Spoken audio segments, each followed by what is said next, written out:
Moist, मैंने तुम्हें भेजा था ना, वहाँ क्या हो रहा है बताओ? कोई लड़ाई तो नहीं हो रही? सब ठीक है ना वहाँ पर? क्या हुआ मोइस? जी वो उधर गया था तो लोग कह रहे हैं कि जुबैदा आंटी को हार्ट अटैक हो गया। क्या कह रहे हो तुम? अपने होश में तो हो? जी वो लोग कह रहे हैं कि उन्हें सांसें नहीं आ रही।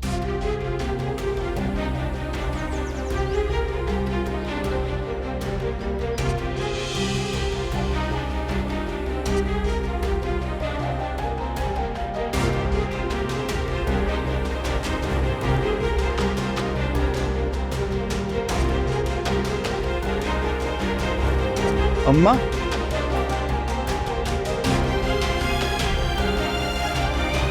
अब पापा क्या हुआ? अब्बा बेटा, तुम्हारी अम्मी अब दुनिया में नहीं रही। अम्मी, तुमने क्या किया अम्मा? आप मुझे छोड़ के नहीं जा सकते। राजा साहब, मेहरबानी करके आप जुबैदा बहन की लाश को यहाँ से ले जाइए, वरना मेरा घर एक तमाशगाह बन जाएगा।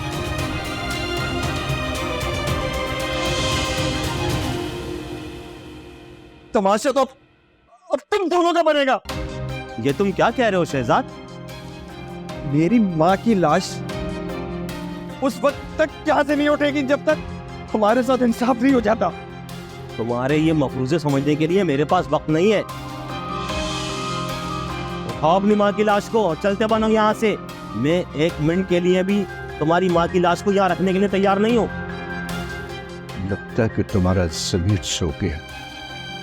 एक तरफ तो तुम लोगों ने हमें जिल्लत की भट्टी में छोड़ दिया और तुम्हारे नारवा सलूक की वजह से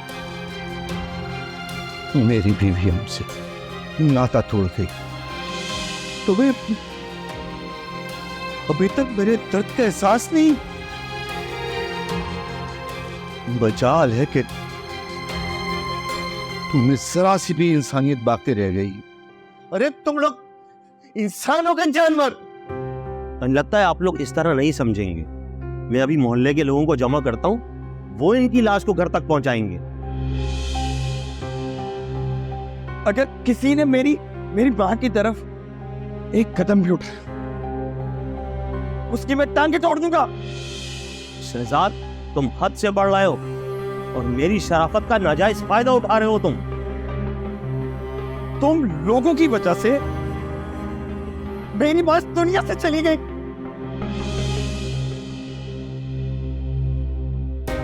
तुम लोगों को इसका हिसाब देना हो। तुम्हारी माँ खुद मरी है, हमने कौन सा उसे गोली मार दी? लेकिन मेरी माँ की मौत के जिम्मेदार तुम दोनों। तुम दोनों के इनकार की वजह से मेरी माँ दुनिया से चली गई। आज खून का बदला खून से लिया। खुदारा रजा साहब, आप अपने बेटे को समझाइए। आप तो खुद गवाह है ना कि आपकी बीवी की मौत हार्ट अटैक से हुई है। ये खामखा हम पर इल्जाम लगा रहा है। आपके समझने की बारी आई है शशि साहब। हम तो अपनी नादानी में, नासमझी में और खामोशी में अपनी सजा भुगत चुके।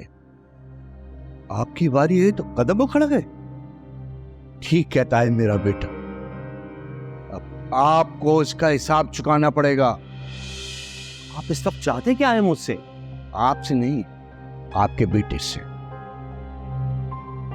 चलो ऐसे ही सही। आपका बेटा मोहल्ले वालों के सामने इस बात का इकरार करेगा कि मेरी बेटी जिस हाल में भी है उसको कबूल करेगा। मैंने आपको पहले ही बताया ना, मैं आपकी बेटी से शादी नहीं करूंगा। वो एक आवारा लड़की है। बेगैरत इंसान, तुम्हारी जुर्रत कैसे भी मेरी बहन को। रजा साहब, जो बात मुमकिन ही नहीं उसे बार बार दोहराने का क्या फायदा? मैंने आपको पहले भी बताया था कि ये रिश्ता किसी सूरत नहीं हो सकता। लिहाजा अब आप मेरी जान छोड़िए। नहीं ऋषि से, अब इस रिश्ते को आपको मुमकिन बनाना ही पड़ेगा, वरना मेरी बीवी की मौत की जिम्मेदारी कबूल करना पड़ेगी। हम दोनों चीजें कबूल करने के लिए तैयार नहीं है, लिहाजा आप मेरे सब्र का इम्तिहान न लें और इस लाश को उठाएं, वरना मैं पुलिस को फोन करके बुलवाऊंगा।